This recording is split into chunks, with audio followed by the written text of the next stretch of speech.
Assalamualaikum warahmatullahi wabarakatuh. Perkenalkan, nama saya Ummahatil Hafizah, NPM 2117070120046. Baiklah, pada kali ini saya akan mempresentasikan hasil tugas etika dan hukum kesehatan yang berjudul yaitu Praktik Etika Profesi Kesehatan. Dengan dosen pengampu Nova Arihman Dr. SKM MKes. Yang pertama ada kedokteran. Etika kedokteran merupakan seperangkat perilaku anggota profesi kedokteran dalam hubungannya dengan klien atau pasien, teman sejawat, dan masyarakat umumnya, serta merupakan bagian dari keseluruhan proses pengambilan keputusan dan tindakan medik ditinjau dari segi norma-norma atau nilai-nilai moral. Filosofi moral dari etika kedokteran tertuang dalam 4 prinsip dasar etika kedokteran sebagai berikut. Yang pertama ada autonomi. Autonomi yaitu pasien berhak menentukan apa yang dilakukan terhadap tubuhnya. Artinya pasien berhak untuk mendapat informasi dan pelayanan yang terbaik, ikut serta pada penentuan tindakan klinik dalam kedudukan yang setara. Yang kedua ada beneficence, yaitu semua penyedia layanan kesehatan harus berusaha untuk meningkatkan kesehatan pasien dengan melakukan yang paling baik untuk pasien dalam setiap situasi. Walaupun apa yang untuk pasien yang lain, sehingga setiap situasi harus dipertimbangkan secara individual. Yang ketiga ada non-malfeasance. Yang pertama, tidak membahayakan adalah landasan etika kedokteran. Dalam situasi, penyedia layanan harus menghindari tindakan yang menyebabkan kerugian kepada pasien. Dokter juga harus menyadari doktrin efek ganda di mana pengobatan yang dituju untuk kebaikan dapat secara tidak sengaja menyebabkan kerugian. Artinya, walaupun tindakan yang dilakukan adalah dengan niat baik, tetapi tetap harus dijaga agar tidak merugikan pasien.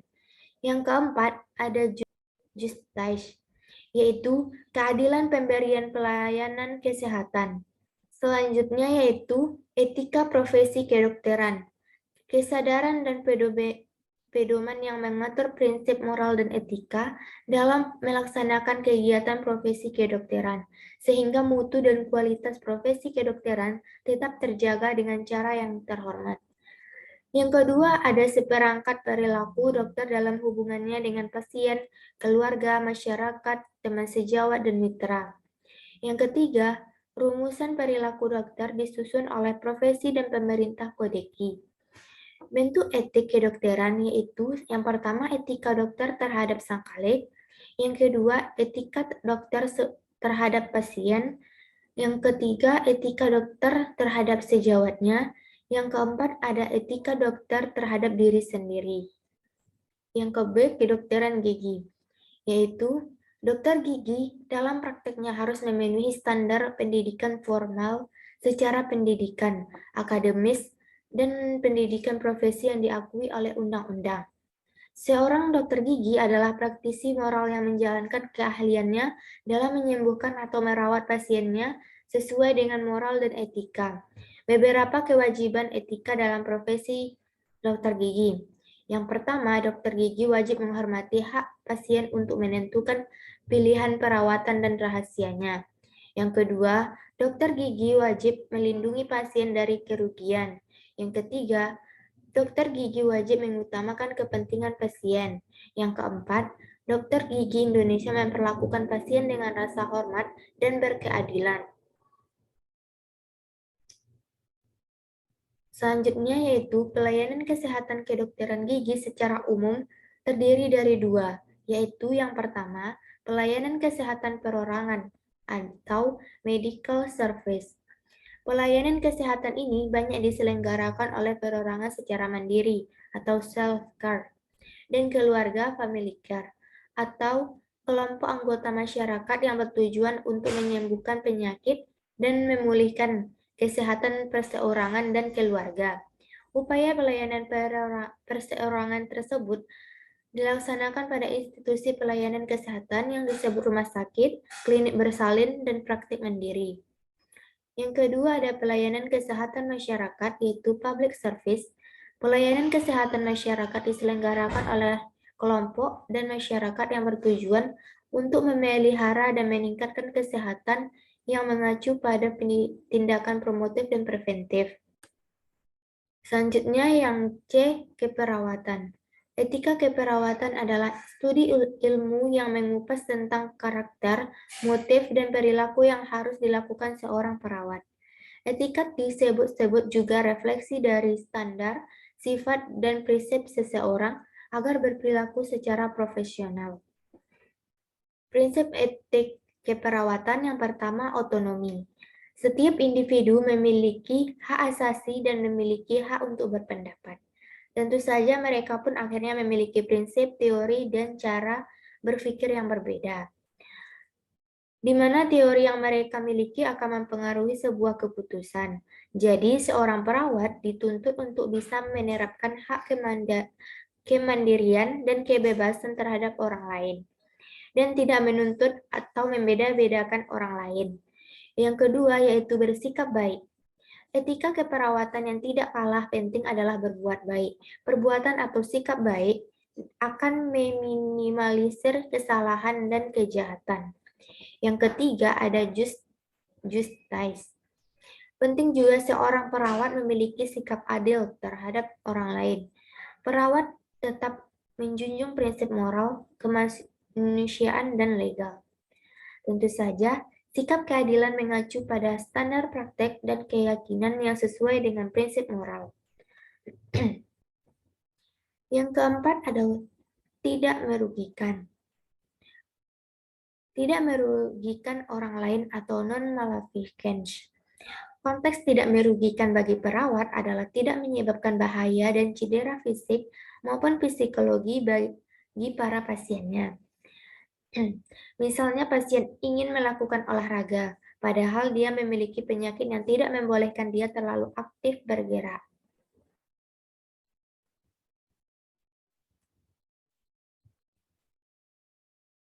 Yang kelima ada kejujuran.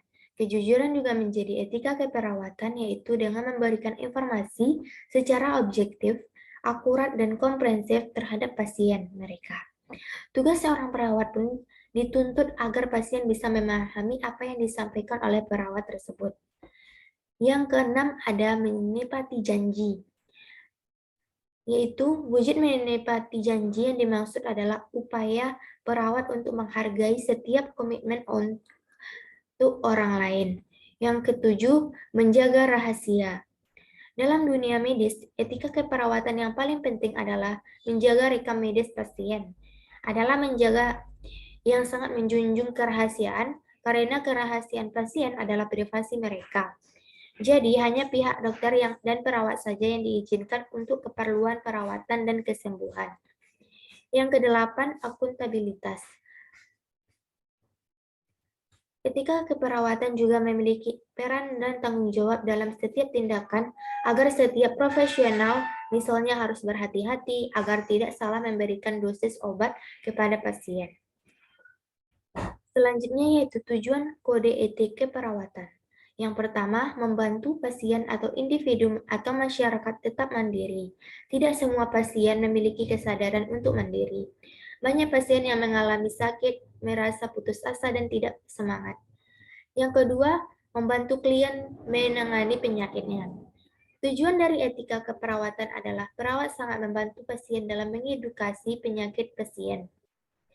Yang ketiga, mengajak pasien atau individu atau masyarakat berpartisipasi dalam bidang kesehatan. Contoh, seorang pasien yang terkena HIV, setelah mendapatkan edukasi dan pengalamannya, mereka mau berbagi semangat bagi penderita HIV agar tetap bersemangat dan tidak berputus asa. Yang keempat, membantu pasien yang meninggal dengan tenang, misalnya menenangkan keluarga, membantu mengurus jenazah sebelum dipulangkan, dan masih banyak lagi. Yang kelima, yaitu mengajak memelihara kesehatan dan mengembangkan potensi kesehatan. D. Bidan. Bidan merupakan mitra perempuan memiliki posisi penting dan strategis dalam membantu upaya penurunan AKI dan AKB, terutama dalam meningkatkan kesehatan ibu dan anak. Kesehatan ibu dan anak mempunyai dampak yang besar terhadap kualitas hidup generasi penerus yang merupakan salah satu indikator dari kesejahteraan suatu bangsa. Kode etik profesi bidan merupakan suatu pernyataan komprehensif dari profesi kebidanan yang memberikan tuntunan bagi anggota profesi kebidanan untuk melaksanakan praktek dalam bidang kebidanan baik yang berhubungan dengan klien atau pasien, keluarga, masyarakat, teman sejawat, profesi, dan dirinya sendiri. Selanjutnya, kode etik profesi bidan. Seiring dengan kemajuan zaman, serta kemudahan dalam akses informasi, era globalisasi atau kesejahteraan membuat akses informasi tanpa batas, serta peningkatan ilmu pengetahuan dan teknologi membuat masyarakat semakin kritis. Di sisi lain, menyebabkan timbulnya berbagai permasalahan etik. Selain itu, perubahan gaya hidup, budaya, dan tata nilai masyarakat membuat masyarakat semakin peka menyikapi berbagai persoalan tersebut, termasuk penilaian terhadap pelayanan yang diberikan oleh bidan. Kode etik profesi bidan hanya ditetapkan oleh organisasi profesi, Ikatan Bidan Indonesia atau IBI.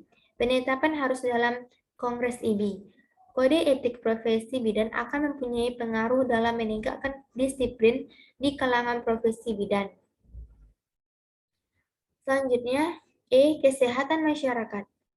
Etika kesehatan masyarakat adalah suatu tatanan moral berdasarkan sistem nilai yang berlaku secara universal dalam eksistensi mencegah perkembangan risiko pada individu, kelompok, dan masyarakat yang mengakibatkan penderitaan, sakit, dan kecacatan, serta meningkatkan keberdayaan masyarakat untuk hidup sehat dan sejahtera. Secara keilmuan, ilmu kesehatan masyarakat merupakan kombinasi dari ilmu pengetahuan, keterampilan, moral, dan etika yang diarahkan pada upaya pemeliharaan dan peningkatan kesehatan individu dan masyarakat, memperpanjang hidup melalui tindakan kolektif atau tindakan sosial untuk mencegah penyakit dan memenuhi kebutuhan menyeluruh dalam kesehatan dengan menggunakan strategi pemberdayaan masyarakat untuk hidup secara mandiri. Kode etik kesehatan masyarakat. Etika kesehatan masyarakat merupakan dimensi dari bioetika, sebagaimana halnya etika biomedik dan etika keperawatan dan lainnya. Etika normatif mengacu kepada penerapan dari teori etika, prinsip moral, atau aturan-aturan pada situasi khusus atau undang-undang. Bioetika adalah penerapan dari teori etika dan prinsip moral pada kehidupan dan pekerjaan atau profesi. Profesi kesehatan masyarakat harus dapat meyakinkan masyarakat terhadap integritas mereka dalam menjalankan profesinya. Begitu juga sebaliknya, masyarakat harus merasa yakin bahwa profesi kesehatan masyarakat mampu memberikan solusi, usulan, langkah-langkah dalam pencegahan dan pengendalian penyakit melalui cara promotif dan preventif sesuai kebutuhan etika norma yang ada di masyarakat. Paling penting bahwa profesi kesehatan masyarakat dapat memiliki kepercayaan di masyarakat. Pekerjaan yang sedang dilakukan atas nama sendiri secara profesional. Oleh karena itu, profesi kesehatan masyarakat dapat dipercaya dan dapat membela apa yang mereka percaya, dengan tujuan untuk mewujudkan keadilan sosial dan meningkatkan derajat kesehatan masyarakat. Terima kasih, hanya itu hasil dari tugas etika dan hukum kesehatan saya. Jika ada kesalahan, mohon dimaafkan. Assalamualaikum warahmatullahi wabarakatuh.